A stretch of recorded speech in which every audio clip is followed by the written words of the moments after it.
여러분들이 되셔야 합니다.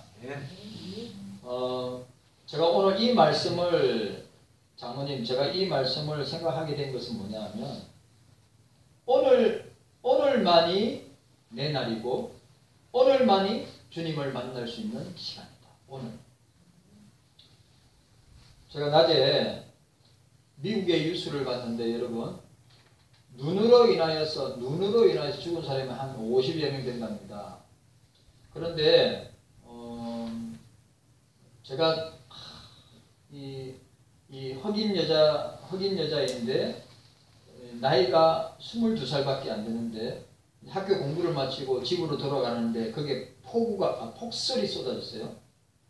폭설이 쏟아졌는데 22살밖에 안 되는 그 여자애가 그게 눈이 얼만큼 왔냐면 1.3cm 그러니까 130mm가 온 거죠. 130mm.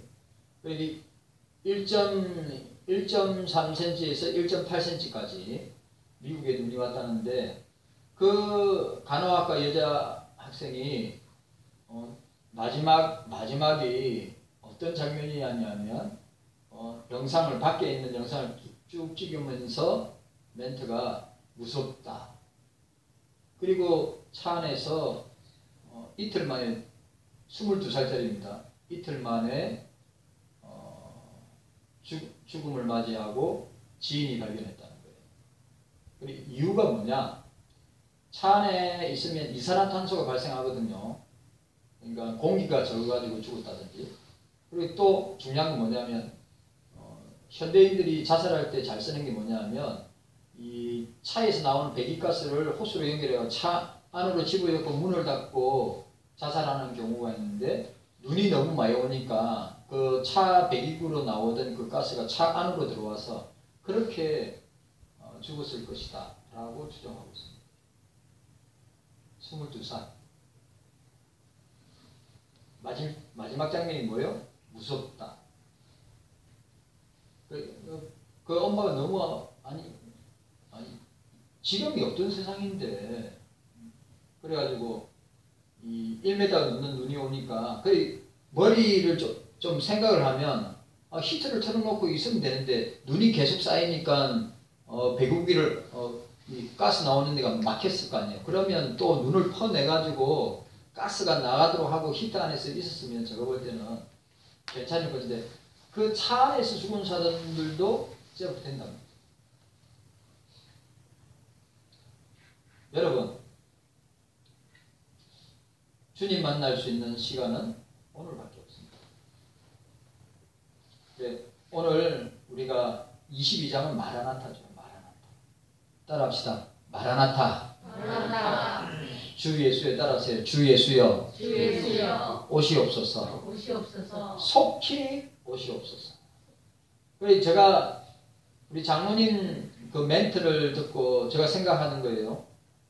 소구 영신 예배 때 우리들의 사명에 대해서 2022년도를 보내고 2023년을 맞이하면서 경서인들의 사명이 뭐냐? 장로님 말이요. 불평불만하면 안 되는 거예요. 감사해야 되는 게 감사. 네? 불평불만은 마귀가 주는 거예요. 감사는 성령이 주는 거란 말이죠. 그래서 제가 소구영신 예배 말씀을 갖다가 생각하면서 우리가 2023년도에는 이런 내용을 가지고 우리가 결단하고 사명을 감당해야겠다 생각했습니다. 성경은 창세기로부터 시작해서 모세오경, 역사서, 시가서, 선지서, 복음서, 그 다음에 선지서 통과하고 마지막이 뭡니까? 요한계시록입니다. 21장에는 새하늘과 새 땅, 새 예루살렘을 보여주고 있고 22장은 우리에게 결론을 보여주고 있습니다. 오늘 아멘 주 예수여 오시옵소서. 이 아람으로 하면 마라나타. 아람으로 하면 마라나타. 저는 항상 카톡의 마지막이 마라나타 샬롬입니다. 마라나타 샬롬. 여러분 참 이 내용이 아멘 주 예수여 오시옵소서가 아람으로 뭐예요? 마라나타 샬롬. 샬롬이 뭡니까? 평강입니다. 그래 그리스도의 재림을 기다리는 자들에게 주님의 평강이 있어야 된다.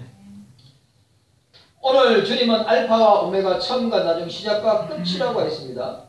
오늘 주님이 재림하시는 그 현장은 역사의 종말이고 개인의 종말이고 그리고 저와 여러분들에게는 구원의 완성이라고 하는 것을 기억하셔야 됩니다. 마라나타 이 말은 초대교회의 신앙 고백이고 초대교회 성도들의 인사였습니다. 초대교회 성도들의 신앙 고백이 뭐냐고요? 마라나타였어요. 빨리 주님이 왔으면 좋겠다. 네? 초대교회 성도들의 인사가 뭐라고요? 주님이 곧 오십니다.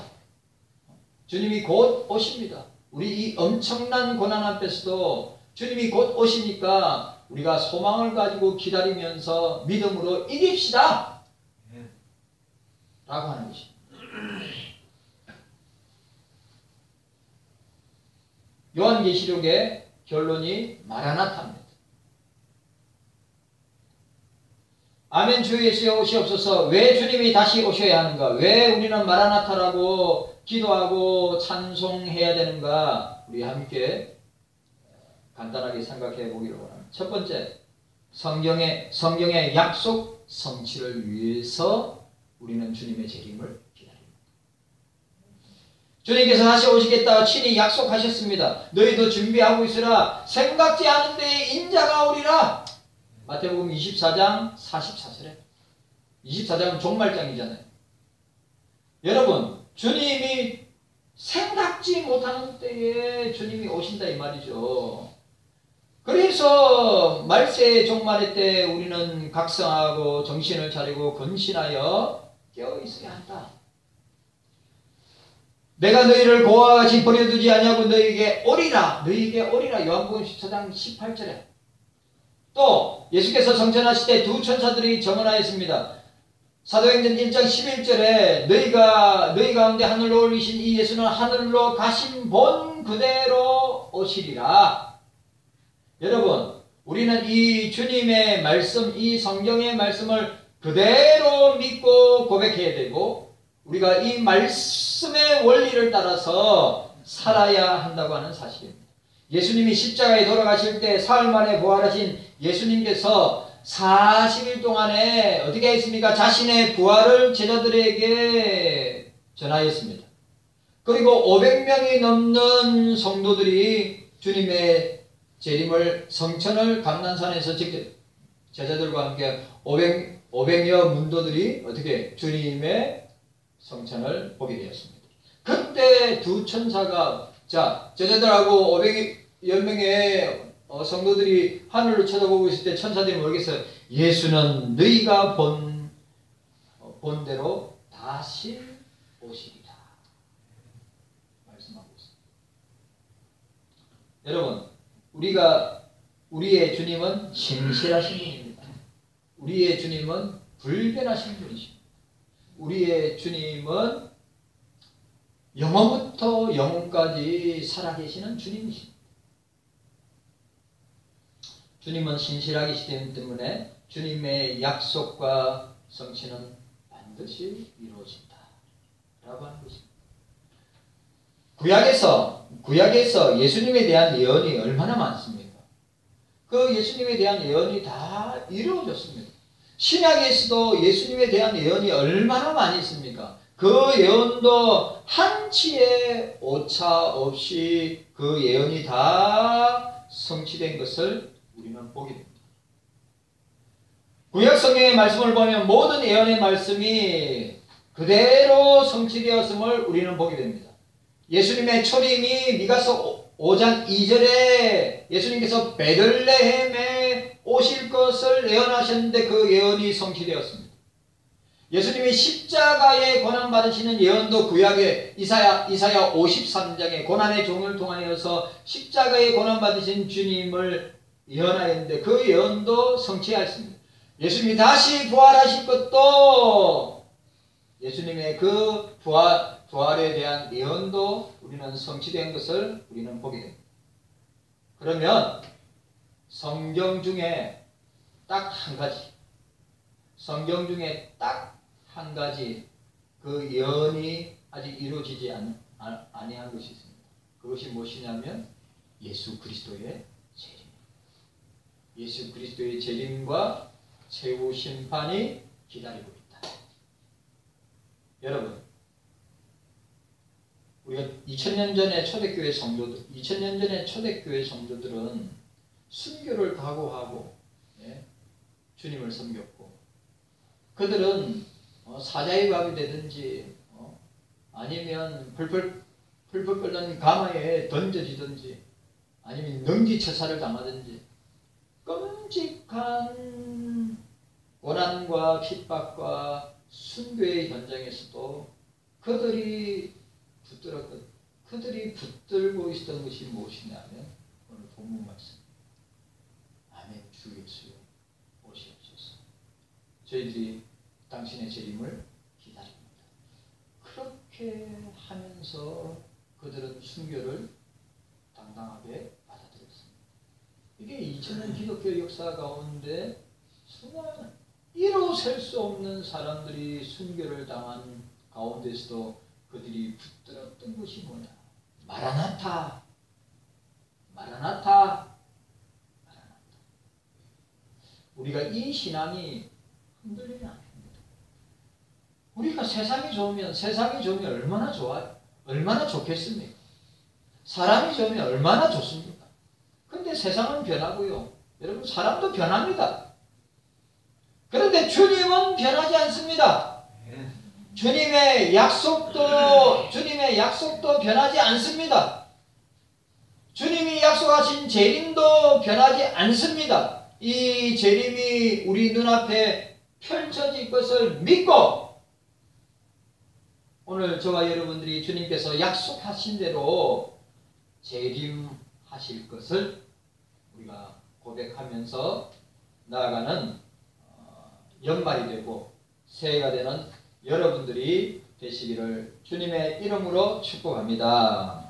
여러분 따라하세요. 예수님의 재림을 기다립니다. 아멘입니까? 예수님의 재림을 기다려야 됩니다. 오늘 저와 여러분들에게 이런 은혜가 있으시기를 바랍니다. 자, 두 번째로 역사의 종말이 마라나타, 이 말은 역사의 종말이 있다는 것을 보여주고 있습니다. 그러니까 이 말은 무슨 말이에요? 세속사와 구속사의 완성이 있다. 예? 라고 하는 것을 우리에게 보여주고 있습니다. 자, 13절 말씀 함께 읽도록 하겠습니다. 13절. 자, 13절입니다. 함께 읽습니다. 시작. 나는 알파와 오메가요, 처음과 나중이요, 시작과 끝이라고 말씀하고 있습니다. 부활하신 주님께서 사도 요한에게 계시하신 말씀입니다. 이 말씀은 주님께서 재림하시는 날이 역사의 끝이 될 것을 말씀하고 있어요. 역사의 종말이 되고 오늘 저와 여러분들의 개인의 종말이 될 것이다 라고 말씀하고 있는 것입니다. 온 우주와 온 세상과 온 세상의 사람들에게 끝이 있다고 하는 것을 말씀해 주고 있는 것입니다. 역사의 끝, 오메가 포인트는 무엇을 의미합니까? 세상이 다 파괴되고 인류가 다 망하는 날을 말합니까? 그래서 다시 창세전에 혼돈한 세계, 무의 세계로 돌아간다는 의미입니까? 절대 그렇지 않습니다. 오늘 계시록의 마지막 부분은 그 날은 현재의 역사와 같은 불완전한 세계가 아니라 그 날은 새로운 세계가 될 것이다. 예수님이 재림하시는 날은 지금 이 불완전한 정치, 경제, 사회, 문화 불완전한 이 세상이 아니라 완벽한 질서를 가지고 주님이 통치하고 다스리시는 나라가 세계가 될 것이다. 말씀하고 있습니다. 예수님께서 재림하시는 날은 역사 안에 살아있는 자는 물러나고 죽었던 모든 사람들이 일제히 다 부활하게 될 것이고 다 주님의 심판대 앞에 서게 될 것입니다. 장로님도 주님의 심판대 앞에 설 것이고 목사도 주님의 심판대 앞에 설 것이고 우리 권사님들도 주님의 심판대 앞에 설 것이고 우리 영주도 성빈이도 사모님도 다 우리 기동 형제도 다 주님의 심판대 앞에 서게 될 것입니다. 그런데 문제는 어떤 사람은 영생의 부활로, 어떤 사람은 심판의 부활로. 오늘 저와 여러분들이 예수님의 재림과 함께 예수님의 심판대 앞에 서게 될 때 저와 여러분들은 영생의 부활로, 심판의 부활이 아니라. 이 말은 무슨 말입니까? 예수님 앞에 우리 예수님의 심판대 앞에 설 때 저와 여러분들은 상급의 심판으로 이 땅에서 구원받고 그 구원받은 은혜에 감사해서 주님의 나라를 위해서 주님의 교회를 위해서 성도들을 위해서 우리가 수고하고 헌신한 모든 것에 대한 결과에 대한 상급의 심판이 우리에게 주어질 것이다. 그러나 예수 믿지 아니하는 사람은 심판의 부활로 나타나게 될 것이다. 다른 말로 지옥의 영원한 삶이 기다리고 있다 라고 하는 사실입니다. 여러분, 진짜 두렵고 떨림으로 우리는 우리의 구원의 완성을 또 주님 나라의 완성을 향하여 저와 여러분들이 걸어가야 됩니다. 두렵고 떨리는 것.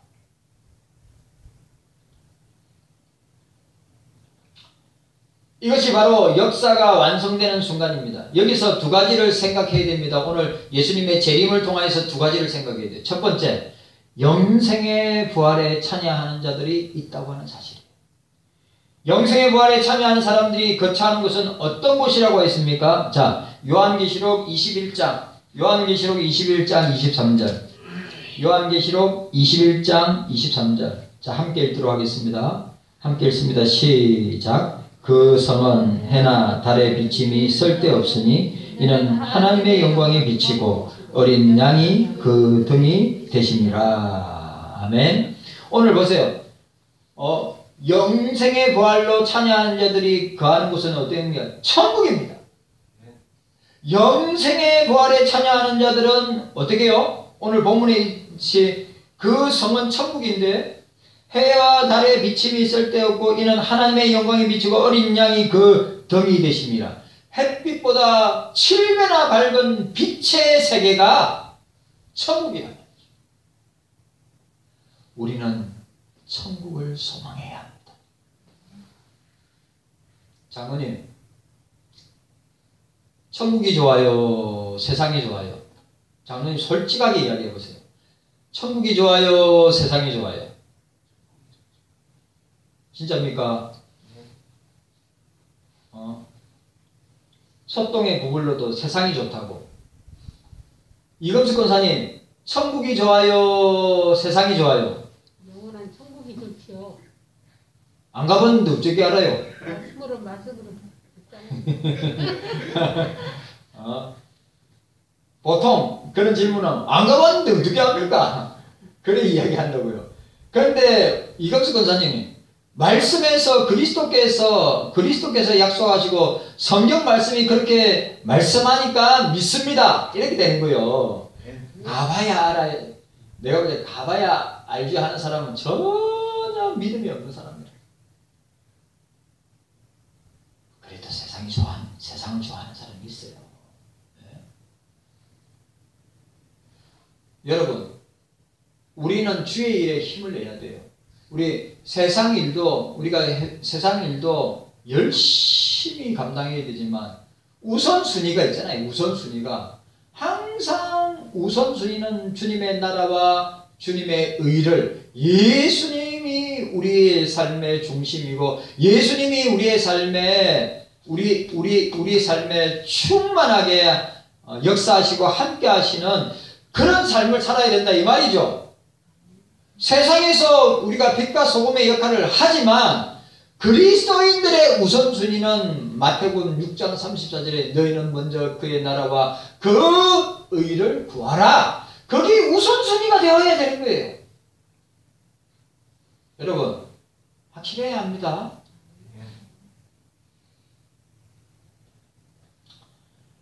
황금보석과 수정 같은 맑은 옥으로 된 곳이라고 했습니다. 눈물도 없고 사망도 없고 애통하는 것, 아픈 것도 배고픈 것도 없다고 했습니다. 매일 주님의 얼굴을 대면하며 사는 곳이라고 했습니다. 거기는 불평도 없고 불공정도 없고 원망도 없고 시기도 없고 질투도 없고 싸움도 없고 미워하는 것도 없고 억압이나 압박을 당하는 것도 없다고 하였습니다. 여기는 가난한 사람도 부유한 사람도 없다고 하였습니다. 어느 누구도 소외되거나 외로움과 고독으로 사는 사람이 없는 곳이라 이 말이에요. 어디 가요? 영생의 부활에 참여하는 자들, 천국 백성인 저와 여러분들.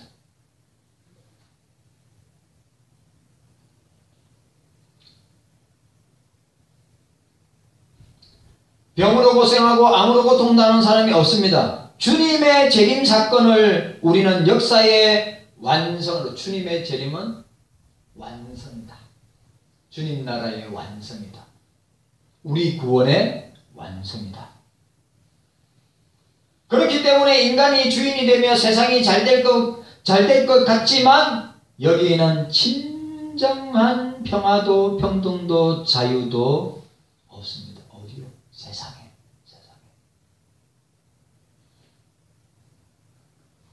장로님, 왜 세상에는 평화와 평등과 자유와 이런 것들이 왜 없을까요? 왜? 여러분, 왜 없을까요? 왜냐하면 인간은 본질적으로 죄인이기 때문에, 그리고 인간은 늘 죄의 종노를 하고 사탄의 종노를 하기 때문에 인간 스스로가 주인이 되는, 인간 스스로가 내가 주인이다, 내가 세상의 주인이라고 말을 하지만 실제적으로 죄가 왕노릇하고 사단이가 왕노릇하는 세상 가운데 우리는 살고 있습니다. 그래서 여러분, 세상에는 참된 평화가 없습니다. 참된 평등도 없습니다. 참된 자유도 그리스도 안에만 참된 자유가 있어요. 오직 알파와 오메가 되시는 주님이 오시는 날만이 새로운 질서의 세계가 확립하고 역사의 완성, 주님의 나라의 완성, 우리 구원의 완성이 될 것이다 라고 하는 사실입니다. 자, 두 번째로 오늘 역사의 종말이 있다고 할 때 두 번째는 심판의 부활에 참여하는 자들이 있다고 하였습니다. 이건 불신자들입니다. 예수 안 믿는 사람들. 심판은 죄값을 받는 것을 의미합니다. 바울은 죄삭은 사망이라고 하였습니다. 이와 같은 심판은 무섭습니다. 요한계시록 21장 8절. 자, 요한계시록 21장 8절 읽도록 하겠습니다. 유명한 구절입니다. 우리 함께 한 목소리로 읽도록 하겠습니다. 한 목소리 읽습니다. 시작. 그러나 두려워하는 자들과 믿지 아니하는 자들과 흉악한 자들과 살인하는 자들과 행음하는 자들과 술객들과 우상 숭배자들과 모든 거짓말하는 자들은 불과 유황으로 타는 못에 참여하리니 이것이 둘째 사망이라. 여러분, 심판의 부활에 참여한 자들은 영벌의 심판을 받는 거예요. 심판의 부활에 참여한 자들은 지옥의 영원한 고통의 심판을 당하는 거예요. 그러니까 영육이 죽는 거란 말이죠. 자, 오늘 말씀하고 있는 것처럼 이 21장 8절 말씀은 이런 사람들이 심판을 받고 지옥에 간다. 그 심판받는 사람들이 갈 곳은 어디냐? 오늘 8절에 뭐라 했죠? 불과 유황으로 타는 못이라고 했습니다.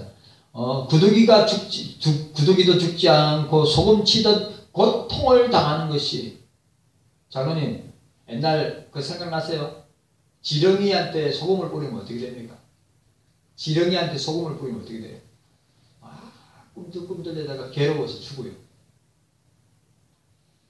지옥이 어떤 곳이냐? 소금 치듯 부득이도 죽지 아니하는 곳인데 소금 치듯 고통을 당하는 곳이 지옥이야. 잘 들으세요.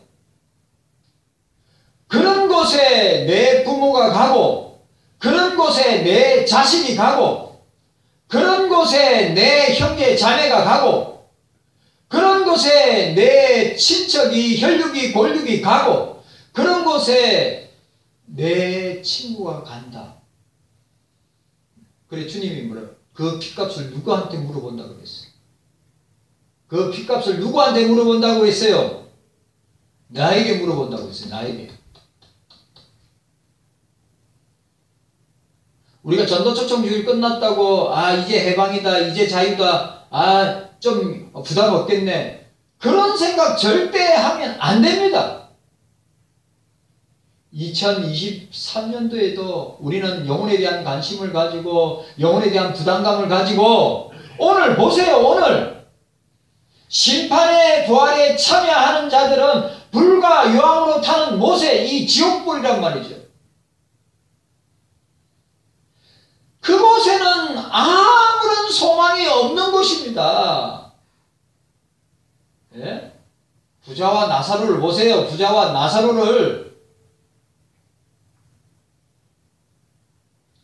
그런데 우리는 아무 감흥도 없이, 아무 괴로움도 없이, 아무 고통도 없이, 눈앞에 그저 눈앞에 있는 현실의 문제, 삶의 문제, 의식주의 문제, 돈의 문제, 그런데 매몰돼 가지고, 이거는 따라 우리가 주의 일을 하고 영혼의 관심을 가지고 전도하고 선교하고 우리가 제자 만들고 또 제자를 낳고 하다 보면 주님이 다 따라오도록 해주시는 것인데, 지금 거꾸로 됐어요. 거꾸로 영혼의 관심을 안 두고 우리가 주님께 받은 사역과 사명과 직분에 관심을 두지 않고 세상 일에,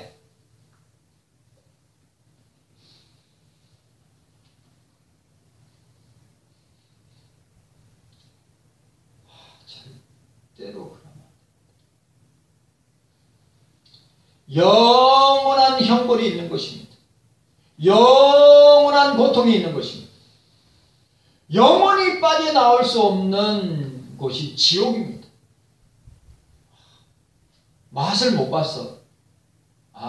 가봐야 알지. 맛을 못 봤어. 저는 나는 그런 말 들으면 치가 떨립니다. 치가 떨려. 저는 이런 곳 아예 상상도 생각도 안 해봅니다. 그런데 이 목사도 내 권력들 가운데, 내 친척들 가운데, 내 사랑하는 친구들 가운데 심판의 부활에 참여하는 자들이 아직도 내 주변에 아직도 나와 관계된 가운데 있는데, 주님께서 니는 뭐 하느냐 이거죠. 니는 뭐 하느냐. 우리 전도초청교육 끝났으니까 좀 이런 영적인 부담감에서 벗어나야 되겠다. 추워도 그런 생각하지 마세요. 우리가 주님 앞에 설 때까지, 내가 이 세상 떠날 때까지 우리가 영혼에 대한 부담을, 전도에 대한 부담을, 선교에 대한 부담을 우리가 늘 가지고 영혼의 관심을 가지고 사는 사람이 진짜 예수님의 제자입니다. 농담 아닙니다. 그럼 뭐 한다고 우리가 그리스도의 이름의 타이틀을 가지고, 제자라는 타이틀을 가지고 내가 목사라고 하는 타이틀, 장로님이라고 하는 타이틀, 권사님이라고 하는 타이틀, 안수집사라는 타이틀을 왜 가지고 있습니까? 왜? 이것 때문에 진짜 저와 여러분들이 이런데 영적인 부담감을 가지고 있지 않다면 진짜 내가 그리스도인인지 우리는 다시 생각하고 점검해야 하는 것입니다. 여러분, 이 심판의 부활에 참여한 자들이 구원을 얻을 수 있는 것은 뭡니까? 회개하고 주님을 믿는 것입니다. 내 사랑하는 부모, 내 사랑하는 형제, 내 사랑하는 가족, 내 사랑하는 자녀들이 지역 백성 되지 않기 위해서는 우리가 그들에게 복음을 전하고 그들이 회개하고 주님을 믿는 것입니다. 요한복음 5장 24절에 내가 진실로 진실로 너희에게 이르노니 내 말을 듣고 또 나 보내신 이를 믿는 자는 영생을 얻고 심판에 이르지 아니하느니 사망에서 생명으로 옮겼느니라. 예수 믿을 때 일어나는 역사라. 천국 백성 되는 것은 천국 백성 되는 지름길은 이거밖에 없는 거예요.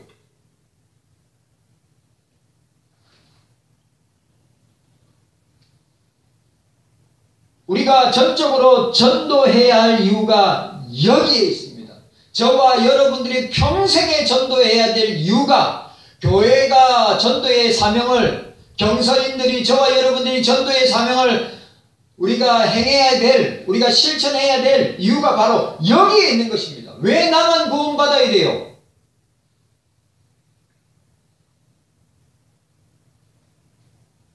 우리가 나만 구원받은 걸로 족하게 생각하고 만족한다면 회개해야 됩니다. 왜? 내 앞에, 내 옆에, 내 눈에 아직도 구원받아야 될 가족들, 혈육들, 골육들, 친척들 너무너무 많기 때문에 여러분들이 주님 앞에 심판대 앞서면 그 핏값을 물어보신다면 여러분들이 무엇이라고 대답하시겠어요?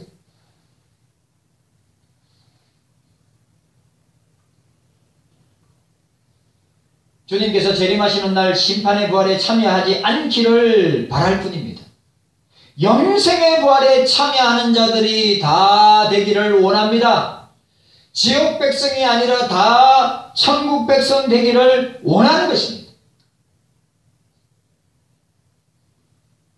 오늘 본문에 보시기 바랍니다. 오늘 본문에 주님은 성경에 기록된 것 외에 다른 무언가를 다하는 자에게 성경에 기록된 재앙을 대한다고 하였습니다. 오늘 본문에 성경에 기록된 내용 중 일부를 제하여 버리는 자에게는 성경에 기록된 생명나무와 거룩한 성 천국이죠. 참여함을 제하여 버리실 것이라고 말씀하였습니다. 이 말은 구원에서 제외된다. 천국에서 제외된다. 교회는 목사는 성도들은 성경을 왜곡하거나 그 내용을 가감해서는 절대로 안 되는 것입니다. 주님이 주신 말씀대로 믿고 신앙생활을 해야 합니다. 말씀대로 살아내야 합니다. 말씀에 순종해야 합니다. 주님이 전도하라고 했으면 전도하고 주님이 복음 전하라고 했으면 복음 전하고 주님이 기도하라고 했으면 기도하고 주님이 말씀